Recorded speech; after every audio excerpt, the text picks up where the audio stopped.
Très bien. Alors écoutez, nous allons enchaîner avec l'Afrique du Nord et la transition énergétique, avec une première vidéo de Selim Gritli de Business France Tunisie, expert cleantech et industrie, qui va poser le cadre de l'état des lieux, on va dire, des enjeux de la transition énergétique et environnementale en Afrique du Nord.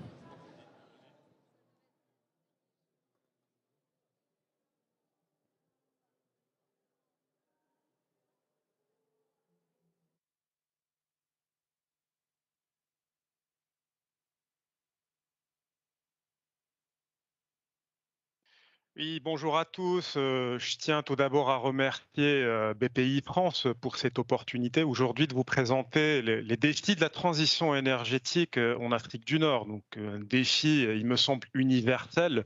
L'Afrique du Nord, aujourd'hui, a emboîté le pas de cette transition et je vous présenterai tout au long de cette session les opportunités. Peut-être avant d'entamer effectivement cette présentation, il me semble important peut-être de faire un état des lieux de ce qui existe actuellement, peut-être une photographie à l'instant T. Donc peut-être avec un focus macroéconomique. Aujourd'hui, la zone Afrique du Nord, donc si on prend la Tunisie, l'Algérie, le Maroc et la Libye, ça représente à peu près 100 millions d'habitants. 100 millions d'habitants qui sont urbains, éminemment urbains. Donc vous voyez bien, donc on est sur un taux qui dépasse allègrement les 70% de population urbaine. On est sur une dynamique de croissance post-Covid qui est intéressante. Et puis, on est sur des pays qui sont quand même industrialisés, peut-être les pays les plus industrialisés du continent africain, donc avec des consommations d'électricité aussi qui vont avec. Donc on est sur un niveau par habitant par an qui fait partie des plus importants à l'échelle du continent africain. Maintenant, en termes d'énergie renouvelable, donc, c'est très variable d'un pays à l'autre. On a le bon élève marocain qui se targue de à peu près 37% d'ENR dans son mix énergétique, alors que la Tunisie et l'Algérie démarrent cette transition verte. La Libye, c'est un pays qui était en guerre, donc c'est normal qu'on affiche des taux de pénétration d'ENR proches de zéro, mais les ambitions sont là. Alors, quels sont les défis de cette zone? Donc, on a parlé de 100 millions d'habitants, donc il y a un enjeu démographique. À l'horizon de 2050, cette zone va devoir compter sur 132 millions d'habitants qui seront encore plus urbains à cause des exodes en interne, donc l'exode vers les grandes villes, provoqué par les enjeux climatiques finalement, donc la sécheresse et l'élévation du niveau de la mer. Donc on estime à peu près 70% de la population qui seront urbains à l'horizon 2050. Ce qui est aussi donc, puisqu'on a parlé des défis climatiques, le réchauffement climatique impactera davantage cette zone qui est soumise au stress hydrique. Il faut compter sur moins 10 à moins 20% de précipitations à l'horizon 2050. C'est très important de le souligner puisque en étant dans une zone soumise au stress hydrique, et ben finalement l'accès à l'eau est très énergivore. Les trois pays du Maghreb ont emboîté le pas de l'utilisation des ressources hydriques non conventionnelles. Très clairement, c'est le dessalement d'eau de mer qui est très énergivore. Les températures aussi vont augmenter donc entre 7 degrés l'été et 4 degrés en hiver, donc avec ce qui comporte aussi donc en termes de climatisation et d'usage de l'énergie électrique. Tout cela suppose donc un nouveau modèle de développement qui devra être durable, qui devra être aussi inclusif, mais aussi intégré aux nouvelles chaînes de valeur mondiales. Celles-ci seront dorénavant et encore plus après la Covid très sensibles à l'impact carbone, à l'impact environnemental. Donc une production durable, inclusive et plus respectueuse vis-à-vis de son impact sur l'environnement. Les ambitions de cette zone sont grandes. Donc, le bon élève qui est le Maroc ambitionne d'accroître davantage son mix énergétique avec 52% de NR à l'horizon 2030. Donc, cela se traduit avec des programmes d'investissement qui sont très ambitieux. J'ai indiqué quelques chiffres, mais ce n'est pas du tout exhaustif.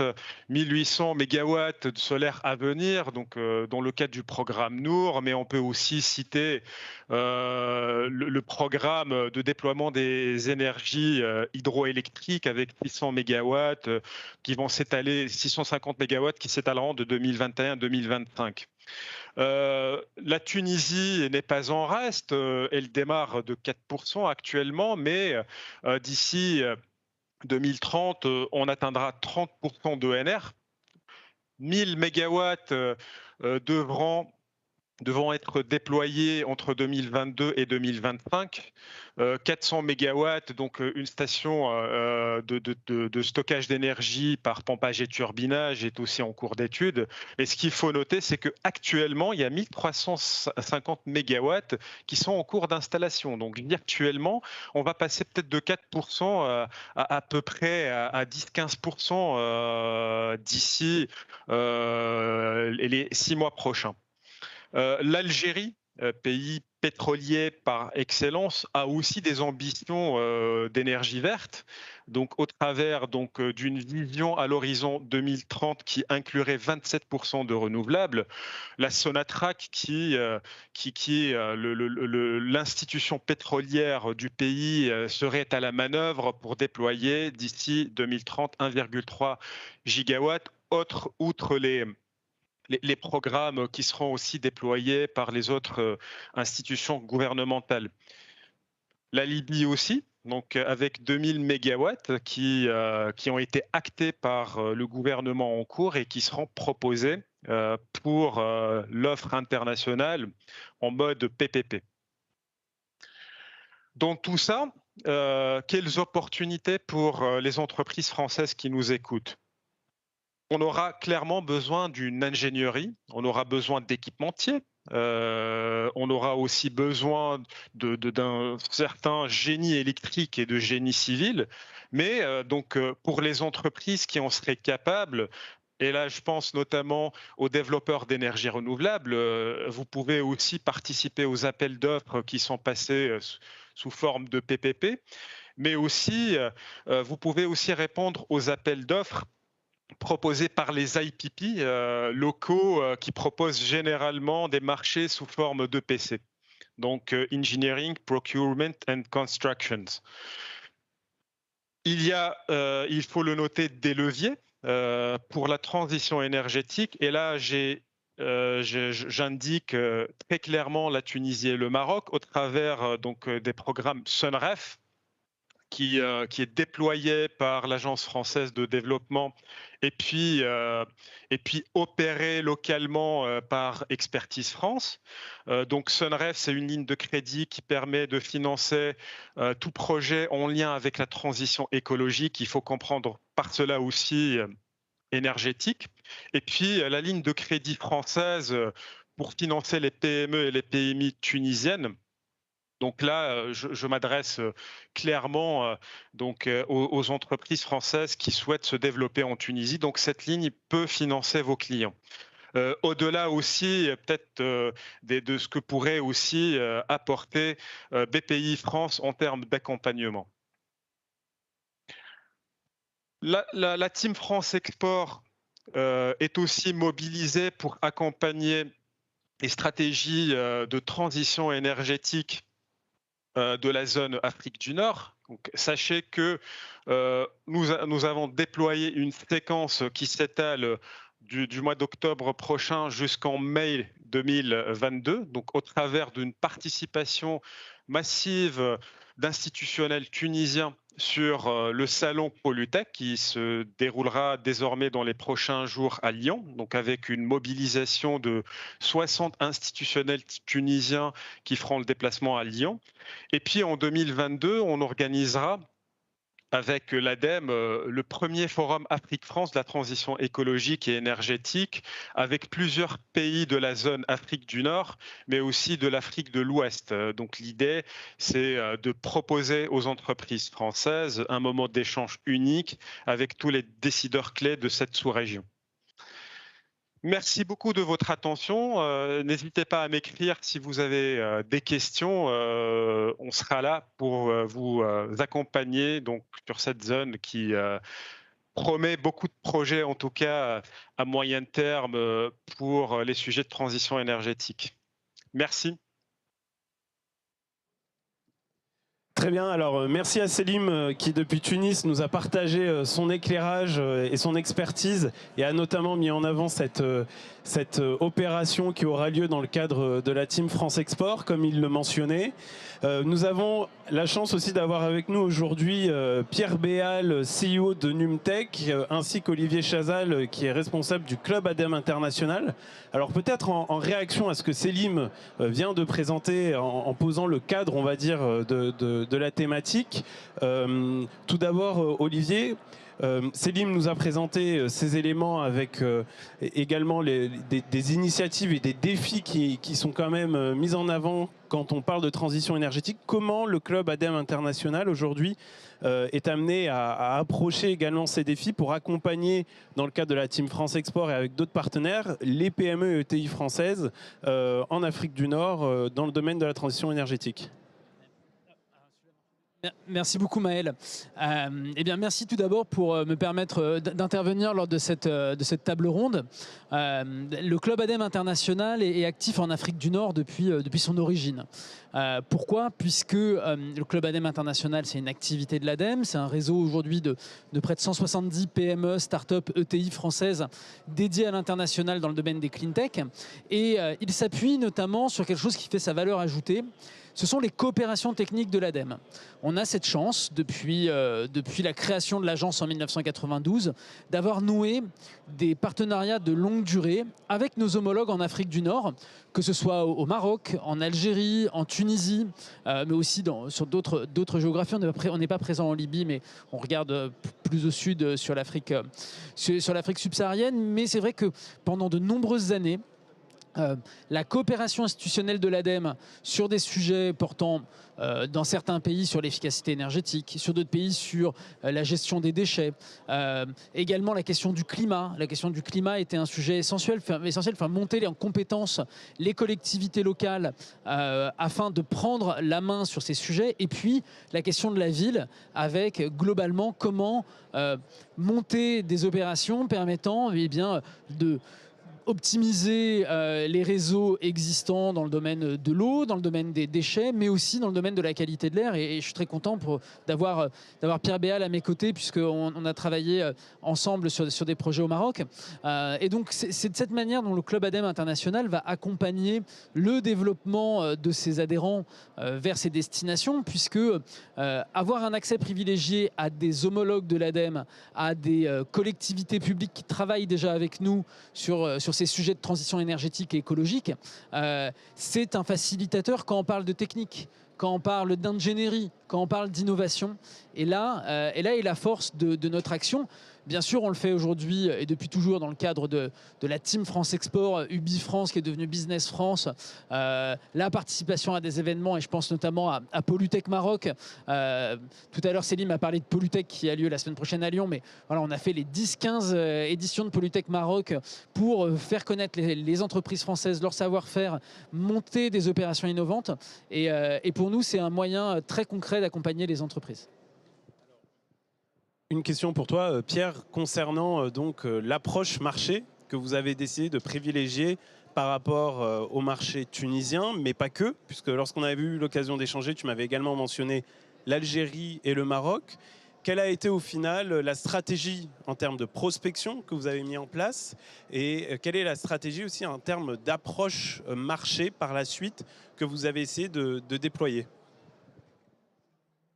Bonjour, je te remercie pour l'invitation. Alors nous, on est une PME, donc on n'a pas les moyens de se développer de façon, je dirais, façon char d'assaut sur des pays étrangers. Donc nos stratégies, nous, étaient ciblées. Le continent africain était une de nos cibles privilégiées. Donc on a effectivement d'abord essayé d'attaquer frontalement, Maroc, Algérie, Tunisie, avec nos valises et en y allant. On s'est rendu compte que c'était très compliqué si on n'y avait pas une première grosse référence.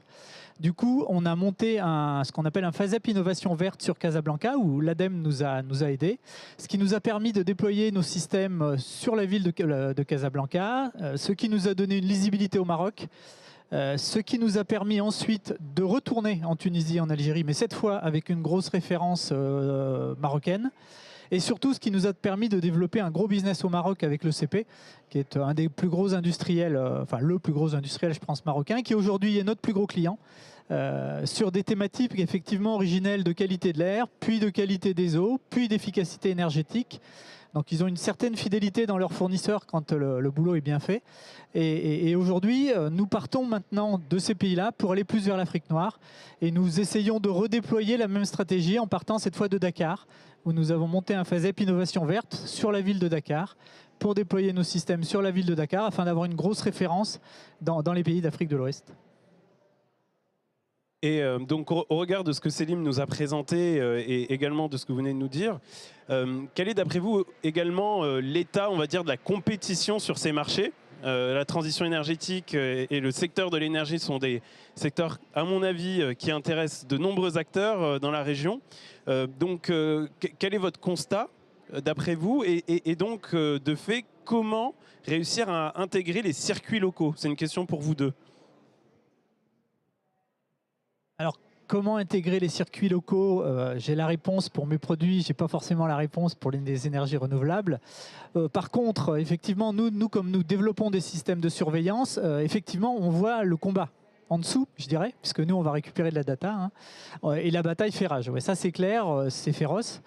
À chaque fois que je vais au Maroc, je suis impressionné par le combat autour des énergies renouvelables, des champs solaires, c'est vraiment monstrueux, mais je n'ai pas de réponse pour comment attaquer le marché. Je peux juste dire qu'il y a un énorme marché et qu'il y a un combat féroce. Moi, justement, je vais rebondir sur ce que dit Pierre, parce que c'est vrai que sur ces dernières années, en fait, ces trois pays du Maghreb ont fonctionné de manière différente. On voit bien déjà dans les résultats, le Maroc est le pays où la part des énergies renouvelables est la plus importante. Historiquement, le Maroc aussi n'a pas de ressources fossiles. Donc ça s'explique déjà par là. Ils ont adopté un appareil législatif permettant la revente de l'énergie et libéraliser petit à petit le monde de l'énergie. Vous connaissez, il y a l'ONE. L'ONE, ils font l'eau, ils font l'énergie, l'assainissement en partie. C'est une grosse structure, plus gros, enfin équivalent d'une taille de notre EDF et Veolia mélangés.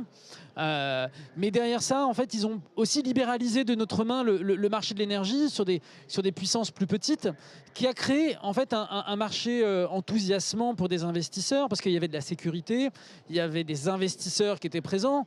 L'ADEME et à l'époque avec l'AFD, on avait travaillé sur des projets précurseurs qui ont amené un certain nombre de premiers acteurs à se positionner sur ces marchés. Je pense notamment à des marchés qui ont été initiés au début des années 2000 pour électrifier des écoles au Maroc. Mais cette expérience a fait boule de neige pour aller monter demain après des grandes centrales solaires. On pense à celle de Ouarzazate, on pense aux grands champs éoliens qui se construisent sur la côte sud du Maroc. Ce qu'on voit aujourd'hui, ce sont des enjeux. On a eu beaucoup, moi c'est mon avis personnel, un miroir aux alouettes de se dire que le soleil marocain, algérien, tunisien va alimenter en électrons verts l'Europe, tout simplement parce que ces pays ont aussi des besoins intrinsèques et c'est très important de couvrir ses propres besoins, de travailler sur de l'efficacité énergétique avant de penser à aller exporter quelque chose sur lesquels aujourd'hui il n'y a pas de projet concret de construction de ces autoroutes de l'énergie. Et on le voit au Maroc aujourd'hui avec ces projets qui se mettent en place, où ils sont exclusivement pour la consommation marocaine afin de décarboner. Ce sont encore des pays qui font encore beaucoup appel au gaz, au fuel, au Maroc, au charbon. Sur les études de Casablanca, on voit qu'il y a des acteurs, et Numtech l'a très bien montré, qui tournent encore avec du fuel lourd ou d'autres solutions, et donc qui émettent énormément de particules fines, de polluants nocifs. C'est quasiment fini, mais à l'époque, en 2012, c'est l'était. Et on voit voilà, un pays comme la Tunisie aujourd'hui, qui avait pris du retard lié à une situation géopolitique, commence à développer ces solutions parce qu'ils s'aperçoivent que leurs ressources gazières se tarissent, que leur grand voisin libyen est perturbé par des problèmes géopolitiques, qu'il n'est pas si simple que ça de travailler avec l'Algérie. Et donc, il se dit, c'est pour nous important de se doter d'un système indépendant et de moins dépendre de l'extérieur pour assumer notre propre consommation. L'Algérie reste un pays particulier. Il y a très peu de production installée. C'est un pays pétrolier. Et c'est vrai que le shift vers les énergies renouvelables se fera, mais plus tardivement. Et puis déjà aussi, il est beaucoup plus compliqué de faire du business en Algérie, tout simplement sur le point de vue réglementaire et législatif, en espérant que tout ça change dans les prochaines années. Et peut-être donc une dernière question pour vous deux avant d'écouter notre dernier intervenant d'Attijari Wafa Bank. Tu parlais du cadre réglementaire et donc je comprends qu'aujourd'hui il y a quand même un cadre réglementaire plus souple qui permet peut-être des partenariats plus simplifiés, pas plus simples mais plus simplifiés entre les entreprises françaises et les entreprises nord-africaines. Tu parlais aussi des autoroutes de l'énergie, de ces routes plutôt d'énergie. On est sur le campus Afrique, on parle d'Afrique du Nord, mais on espère aussi pouvoir éventuellement identifier depuis l'Afrique du Nord d'autres relais de croissance en Afrique de l'Ouest, etc. Dans quelle mesure, d'après vous, d'ici les prochaines années peut-être, l'Afrique du Nord peut se positionner aussi comme ce hub énergétique et permettre à des entreprises comme Numtech et à des acteurs comme le Club ADEME International de pouvoir projeter aussi les entreprises françaises vers d'autres marchés ouest-africains ou autres? Je pense que sur ce sujet, la table ronde précédente avait déjà apporté une question dans un domaine qui était le numérique. Je pense que le Maroc se positionne beaucoup là-dessus et ambitionne d'être le hub pour l'Afrique de l'Ouest sur beaucoup de thématiques. Celle-là en fait partie, à mon avis, des énergies renouvelables, de la transition écologique qui passe par le numérique, qui passe par l'efficacité énergétique. Enfin, on est à la croisée de tous ces chemins. Je pense que le Maroc l'a bien compris et avance dans cette voie-là. Donc oui, je pense que ce sera un très bon relais de croissance et que ce sera pour les entreprises françaises des pieds-à-terre, j'allais dire, importants à maîtriser. Et notamment l'exemple de Pierre est pour moi le plus parlant, c'est-à-dire que ayant cette première référence majeure au Maroc, il a pu se projeter dans un deuxième temps vers le Sénégal et de faire du Maroc un peu une base arrière, une coopération sud-sud très importante. Nous, dans nos coopérations publiques avec nos homologues, on essaye d'initier le partenariat entre déjà nord-africains pour que les acteurs échangent d'une même voix sur des sujets comme l'efficacité énergétique dans les bâtiments, dans l'industrie, le développement des renouvelables. Et puis, on s'aperçoit aussi que sur des aspects spécifiques, le fait de travailler avec des partenaires marocains, des partenaires tunisiens, va pouvoir aider dans un certain nombre de pays du Sahel ou sur des aspects moi j'ai en tête des projets d'accès à l'énergie, notamment au Sénégal, où eh bien, ce sont des partenaires français avec un acteur financier marocain qui ont été financés l'électrification de villages en Casamance parce que ça rentrait dans le cadre d'intervention de la banque marocaine. Alors c'est pas la Attijari Wafa Bank, malheureusement, c'en est une autre. Mais derrière, on voit qu'il y a... le Maroc se pose comme un hub de solutions, puisqu'ils sont à quelques heures de vol depuis un certain nombre de pays. Ça évite les problématiques de visa aussi pour de nombreuses personnes qui doivent se rendre en France. Et vous savez, la situation actuelle complique aussi un peu plus complique les choses. Et donc derrière, des entreprises françaises qui se sont installées principalement dans les réseaux que l'on a au Maroc et un petit peu à Tunis, utilisent ces hubs pour aller adresser des clients sur des géographies où aujourd'hui, même ça peut être classé rouge pour nous. Notamment, je pense à des endroits au Tchad ou au Niger sur du comptage d'eau performant pour lutter contre les impayés, mais en le gardant aussi un aspect social fort. Donc cette entreprise s'est basée en Tunisie pour aller vers le Tchad, pour aller vers le Niger, parce que c'était plus simple pour faire le lien sur leur stock, sur leur développement. Et c'était important pour nous de faire la relation avec nos homologues des agences d'électrification rurale, notamment, parce que ça a permis de créer les références. Très bien. Eh bien, écoutez, merci beaucoup pour votre partage d'expérience. Et pour conclure cet atelier après la présentation de notre partenaire Business France et votre intervention, nous avons Fatmi Skali, qui est directeur financement de projet groupe Attijari Wafa Bank, qui intervient à distance pour évoquer un autre aspect, qui est l'aspect du financement. Merci à vous.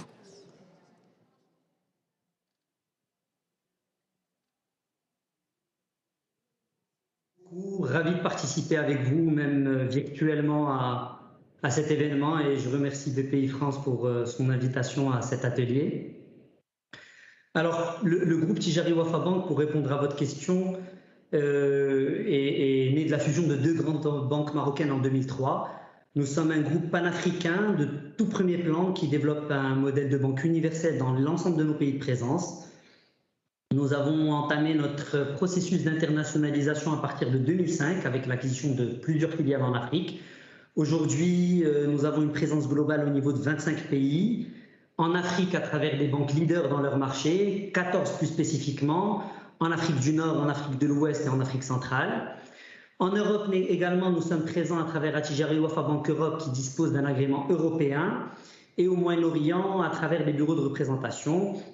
Donc, grâce à ce dispositif qui compte plus de 20 000 collaborateurs et un réseau de 5 000 agences, nous servons plus de 10 millions de clients, particuliers, professionnels, entreprises et institutionnelles. Maintenant, en Afrique du Nord, plus spécifiquement, parce que c'est la région qui nous intéresse aujourd'hui, en plus du Maroc, bien évidemment, qui est notre marché naturel, le groupe est présent en Tunisie depuis 2005, où on a participé, où on a racheté une banque dans le cadre d'une privatisation.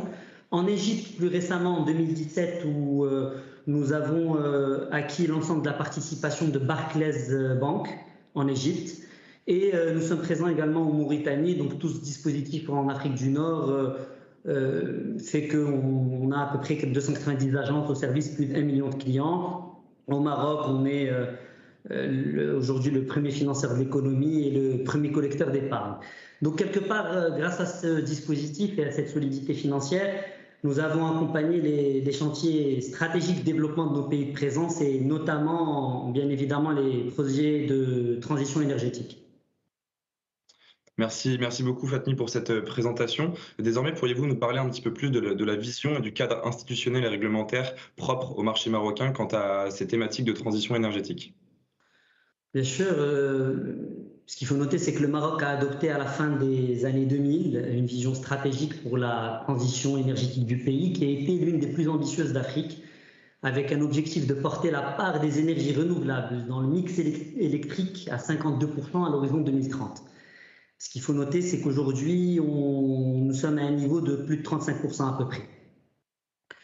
Alors, ce qui a permis un petit peu pour œuvrer à la réalisation de cet objectif, le Maroc a adopté en matière de réglementation un arsenal juridique pour dynamiser le développement des énergies renouvelables à travers un certain nombre de lois pour encourager la participation du secteur privé dans la production énergétique, notamment à travers le cadre des partenariats publics-privés ou de la gestion déléguée des services publics. Un autre élément, c'est que la Banque centrale a mis en place un cadre pour la finance verte pour permettre l'alignement du système financier au développement durable, mais aussi pour l'intégration des risques environnementaux et sociaux dans les décisions d'investissement des banques. La Banque centrale marocaine a également offert son soutien au système bancaire national en autorisant le financement de projets d'énergie renouvelable au-delà de la limite du ratio de division des risques pour une contrepartie, notamment via des schémas de project finance sans recours aux actionnaires, ce qui nous a permis de mobiliser aux côtés du système bancaire marocain des financements importants pour l'accompagnement de la transition énergétique. Donc cette dynamique réglementaire, à la fois la vision dont je vous ai parlé, La vision stratégique, la réglementation et le support de la Banque centrale a créé un environnement favorable à la participation du secteur privé, à la fois des développeurs nationaux et internationaux, pour le développement de projets de il faut noter que l'Europe aujourd'hui a installé près de 3700 MW en énergie renouvelable, notamment en éolien, solaire et hydraulique,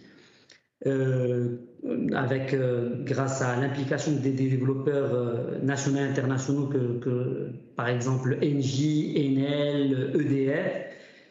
Et il y a aussi l'agence marocaine dédiée à l'énergie durable, qui est Mazen, qui est on va dire l'acteur institutionnel du secteur et qui a contribué au développement de projets solaires importants. Et notamment, vous avez certainement entendu parler du projet Nour Ouarzazate d'une capacité de 580 MW. Merci Fatmi. Donc on retient une réelle ambition avec donc une part des énergies renouvelables de 52% dans le mix énergétique. Tout ça accompagné donc d'un cadre très favorable à cette démarche. Donc, désormais, est-ce que vous pourriez un petit peu nous expliquer le rôle précis d'Attijari Wafa Bank en tant qu'acteur de la transition énergétique, le rôle voilà, de la société dans cette action? Alors, le groupe Attijari Wafa Bank a développé, on va dire, ces 2 dernières décennies pour accompagner cette dynamique, une expertise en arrangement, structuration et syndication de projets structurants et notamment d'énergie renouvelable, à la fois au Maroc et au niveau de nos pays de présence, où l'on a participé à des financements avec des banques locales et internationales, mais aussi des DFI comme SFI, l'AFD. Donc au Maroc, grâce à la capacité financière et de prise ferme importante du groupe, ainsi que la profondeur du marché, nous avons accompagné ces projets sur des maturités très longues, qui ont atteint parfois jusqu'à 20 ans.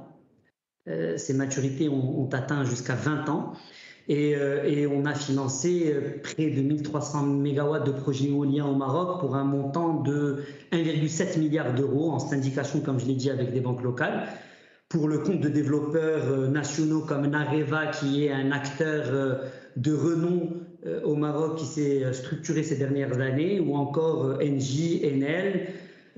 Si en Afrique du Nord, si on inclut l'Égypte et la Tunisie, on est à des mobilisations de 2,6 milliards d'euros à peu près, où on a eu l'occasion d'intervenir en Égypte sur un parc éolien développé par Orascom, Engie et Toyota.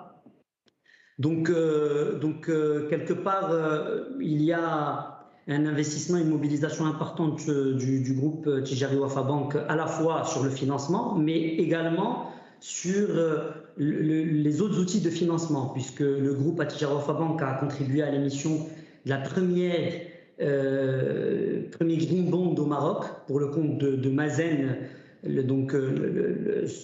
l'acteur institutionnel des énergies renouvelables que j'ai cité tout à l'heure, avec un montant de plus de 100 millions d'euros destiné au projet solaire justement du programme Nour. En Afrique, plus généralement, si vous le permettez, nous positionnons également sur des projets structurants, notamment auprès des DFI, bien que les contraintes financières et réglementaires soient différentes de celles du Maroc, notamment en termes de profondeur de marché où les maturités ne sont pas aussi longues pour ce genre de projet. Nous avons accompagné par exemple le projet Nachtigal, qui est une centrale hydroélectrique de 420 MW au Cameroun, avec des sponsors comme EDF, SFI et le gouvernement qui ont porté ce projet, et on l'a fait aux côtés de banques locales, internationales et institutions multilatérales dans ce projet structurant. Donc au final, les engagements en financement vert du groupe Attijari Wafa Bank ont atteint plus d'1,3 milliard d'euros depuis 2011, dont 900 millions de financements dédiés aux projets d'énergie renouvelable pour une capacité de 1900 MW. Et ce qu'il faut noter également, c'est que les énergies renouvelables aujourd'hui représentent près de 25% du portefeuille de financement du groupe, globalement. Voilà. Très bien, merci beaucoup Fatmi. Donc encore une fois, on voit donc le rôle central et prépondérant du groupe sur des projets structurants et de grande envergure avec un engagement très conséquent. Et si vous le permettez, je vous poserai une dernière question. Donc vous êtes accrédité au Fonds vert pour le climat des Nations Unies, le GCF. Qu'est-ce que cette accréditation apporte au groupe Attijari Wafa Bank et surtout donc aux entreprises que vous accompagnez en termes de financement? Effectivement, nous avons été accrédités au Fonds vert pour le climat des Nations Unies, le Green Climate Fund, le GCF, depuis 2019, et après un process qui a duré plus de 4 ans, et ce dans la continuité du dispositif que je citais tout à l'heure, d'accompagnement de la transition énergétique, mais aussi pour renforcer quelque part notre positionnement en tant que groupe engagé en faveur du développement durable. Ce qu'il faut noter, c'est que le groupe Attijari Wafa Bank est la première banque commerciale en Afrique et dans la région MENA, la 7e banque à l'échelle mondiale à avoir obtenu cette accréditation de la part du GCF. Concrètement, cette accréditation nous permet de canaliser des financements concessionnels que nous met à disposition le GCF au profit de projets inscrits dans le cadre des programmes nationaux de développement durable. Donc, pour faire face concrètement aux contraintes financières et réglementaires auxquelles des projets de développement durable mais également d'énergie renouvelable sont confrontés dans nos pays de présence, le partenariat avec le GCF nous offre l'opportunité d'accéder à des instruments financiers flexibles qui nous permettent de cofinancer ces projets de transition énergétique qui nécessitent des maturités plus longues et des prêts concessionnels qui ne sont pas nécessairement offerts par les banques locales et dans certains cas par les institutions multilatérales. Voilà globalement l'apport du GCF dans le dispositif global de financement du groupe Attijari Wafa Bank. Vous voyez donc que nous sommes pleinement engagés sur ce sujet de la transition énergétique hautement stratégique pour le développement de l'Afrique du Nord et du continent en général. Merci beaucoup Fatmi donc pour toutes ces précisions, tous ces apports, et donc on voit la nette importance de cette thématique de transition énergétique donc sur l'Afrique du Nord, le Maroc plus largement, donc toute la région, et également donc le fort engagement de tous les acteurs donc qu'ils soient publics ou privés pour faire émerger ces tendances. Donc merci encore à vous pour votre présence, et je vous souhaite une bonne fin de journée. Merci Fatmi. Je vous remercie pour votre écoute et vous souhaite une bonne continuation pour cet atelier. Merci.